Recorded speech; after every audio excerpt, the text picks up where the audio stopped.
नमस्ते दोस्तों, आज सुनिए कला, साहित्य, आलोचना एवं सोलो वुमेन ट्रैवलिंग में सतत सक्रिय डॉक्टर सुनीता की लिखी हुई कहानी धुंध में धुन। मेरी जुबानी, मैं हूँ सीमा सिंह। नागालैंड की सुबह धुंध में लिपटी थी। ऊंचे ऊंचे पहाड़ों ने रात की कहानियों को अपने सीने में छिपाए रखा है। छोटे से खोमती गांव की पगडंडियों पर सूरज की किरणें अभी पूरी तरह नहीं उतरी थीं। बेशक हवा में नम मिट्टी की सुगंध थी और दूर कहीं जंगल से आती चिड़ियों की आवाज़ें एक अधूरी धुन सी बुन रही थीं। 23 साल की लिमा अपने घर के आंगन में खामोशी ओढ़े बैठी थी, जबकि उसकी उंगलियां बांस की टोकरी पर थिरक रही थीं। जहन कहीं और ही भटक रहा था। नेत्रों के आगे दूर तक फैले पहाड़ी परिदृश्य उसे हर सुबह नया लगते थे। भीतर से उदास लिमा के नेत्र बार बार बूंदों में डूब रहे थे। उसकी उदासी का राज पहाड़ों के पीठ पर लगे वृक्षों के वक्ष में जज्ब थे। लिमा की दादी को प्यार से गांव वाले आमा कहकर पुकारते थे। दादी लिमा के पास रखे चूल्हे पर चाय उबाल रही थी। देर से चुप लिमा की चुप्पी चुभी तो दादी की आंखें भी पनियल हो गईं। दादी ने मुख फेर कर कहा, लिमा चाय पी ले, ठंड बढ़ रही है। स्नेह में डूबी आमा की आवाज़ किसी खो से आती सी लगी। आमा की आवाज़ में वही पुराना प्रेम था जिसने लिमा को बचपन से जिंदा रखा, हर वक्त एहसास कराया कि कोई है जो सिर्फ उसका है। दादी का हाथ थामे बड़ी होती लिमा के अधर पल में मंद मंद मुस्कान से भर गए। लिमा ने चुपचाप टोकरी एक ओर रख दी और चाय का प्याला थामकर एक घूंट पिया।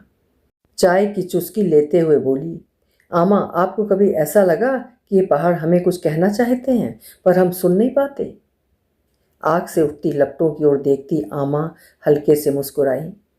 पगली, पहाड़ हमेशा बोलते हैं। उनकी धड़कन मनुष्यों से तेज चलती है। बस पहाड़ों की हफहरी केवल कुल्हाड़ी समझते हैं। पहाड़ी पीड़ा की बोली समझने के लिए दिल का शोर थामना पड़ता है। थमे दिल की नसें जल्दी छटकती हैं। चटकवाही वाले कहाँ किसी की सुनते हैं, बस अपनी ही धुन में रहते हैं। दादी को सुनती लिमा की आंखें धुंध भरे क्षितिज पर टिकी रहीं। पिछले साल जब उसका बड़ा भाई अतोई सेना में भर्ती होकर देश सेवा की ट्रेनिंग पर चला गया, तब से घर में एक खालीपन सा बस गया। अतोई की हंसी, उसकी बांसुरी की धुन पर छेड़े तान और बात बेबात हंसी ठिठोली से भरे दिन अब यादों में सिमट गया था। कुछ महीने पहले खबर आई कि अतोई की टुकड़ी पर हमला हुआ। जख्मी अतोई जिंदा है या नहीं, ये एक रहस्य है। लिमा का दिल दिमाग बार बार किसी अनहोनी की ओर भागता जिसे वो सोचना भी नहीं चाहती थी। काश उस दिन मेरा भी चयन हो गया होता तो हम दोनों एक दूसरे के साथ साथ चलते, फिर हमें कोई छू भी न पाता। आमा, अगर अतुई, लिमा की आवाज़ रुंधकर गले में अटक गई। आमा ने गहरी सांस लेकर उसकी ओर देखा। अनुभवी आंखें उम्र के दर्द का सायवान थीं, इसलिए दर्द पढ़कर खुद भी तड़प उठी। ढांढस बंधाती, लिमा, तू देखना, एक दिन अतोई जरूर आएगा। पहाड़ अपने बच्चों को कभी मजबूर, लाचार और बेबस अवस्था में नहीं छोड़ते। पर दादी, शब्द हवा में झूल गए। उस रात गांव में एक छोटा सा उत्सव था। हर साल सर्दियां शुरू होने से पहले गांव वाले जंगल की आत्माओं को धन्यवाद देने के लिए इकट्ठा होते थे। लिमा ने अपने कंधे पर पारंपरिक शॉल डाला और अम्मा के साथ गांव के चौक की ओर चल दी। रास्ते में जंगली फूलों की खुशबू ने उसे एक पल के लिए रोका। ठिठके कदम से उसने एक पीला फूल तोड़ा और उसे अपने बालों में खोस लिया। अतुई को ये फूल बहुत पसंद थे। लिमा ने जैसे ही ये सोचा, उसके दिल में तेज दर्द उठा और वो लगभग निढाल सी हो गई। उस दिन चौक में आग जलाई गई थी। बुजुर्ग गीत गा रहे थे और बच्चे उनके चारों ओर नाच रहे थे। लीमा ने देखा कि गांव के सबसे बुजुर्ग अंकल नुंगशी अपनी बांसुरी निकाल रहे थे। बांसुरी निकालते वक्त उनकी उंगलियां कांप रही थीं, लेकिन जैसे ही उन्होंने बांसुरी को अधरों पर रख बजानी शुरू की, हवा में एक नशीली धुन फैल गई। इधर उधर जाते मुसाफिरों के कदम थम गए। थमे कदमों की लय बांसुरी में विन्यस्त हो गई। लिमा को एक पल को लगा जैसे कि यह धुन अतोई ने छेड़ी है। छेड़ मिलन के गीत रे मितवा। उसके कानों में वही राग लय गूंजे जैसे अतोई अपने कमरे में रात के सन्नाटे में अक्सर बजाया करता था। उसकी आंखें नम हो गईं। वो चुपके से भीड़ से अलग होकर पास के एक पेड़ के नीचे बैठ गई। धुंध अब और गहरी हो चली थी, लेकिन आग की रोशनी उस तक पहुंच रही थी। मध्यम रोशनी में लीमा का चेहरा साफ दमक रहा था। लीमा, पीछे से आई एक धीमे आंच के स्वर ने उसे चौंका दिया। वो पलटी तो देखा, एक परछाई धुंध में से निकल रही थी। उसका दिल जोर से धड़का और मुंह से बेसाख्ता निकला, अतोई। डर और विश्वास में डूबी लीमा की आवाज़ गम की गोया खुशी में लड़खड़ाई। फिर धीरे धीरे परछाई करीब आने लगी।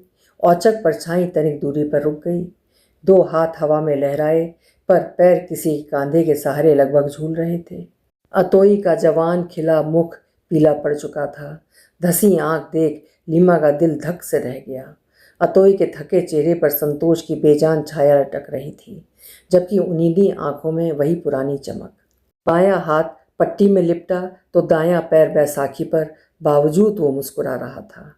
लीमा ने एक पल को अपनी सांसें रोकीं और फिर तेज स्वर में पुकारती उसकी ओर दौड़कर पहुंची। संकोच के पट्टे पीछे छोड़कर अतोई से लिपट गई। बौखलाहट में बस इतना ही कहा, तू तू ठीक है ना? लीमा के शब्द आंसुओं में डूबे थे। हाँ लीमा, मैं पूरी तरह ठीक हूँ। मुझे मेरे पहाड़ों ने वापस बुला लिया।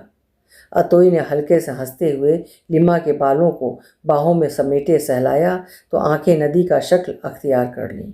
अतोई के आते ही उस रात गांव का जानी शिकार उत्सव जरा अधिक रंगीन हो गया।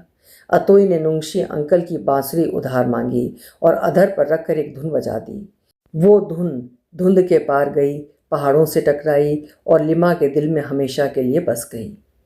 आमा दूर खड़ी मुस्कुराती बोली, देखा, पहाड़ अपने बच्चों को कभी तन्हा नहीं छोड़ते। आमा, पहली बारिश की जो सौंधी खुशबू नदारत थी, लेकिन अब मेरे दिल की दुनिया से वीरानी छटने लगी है।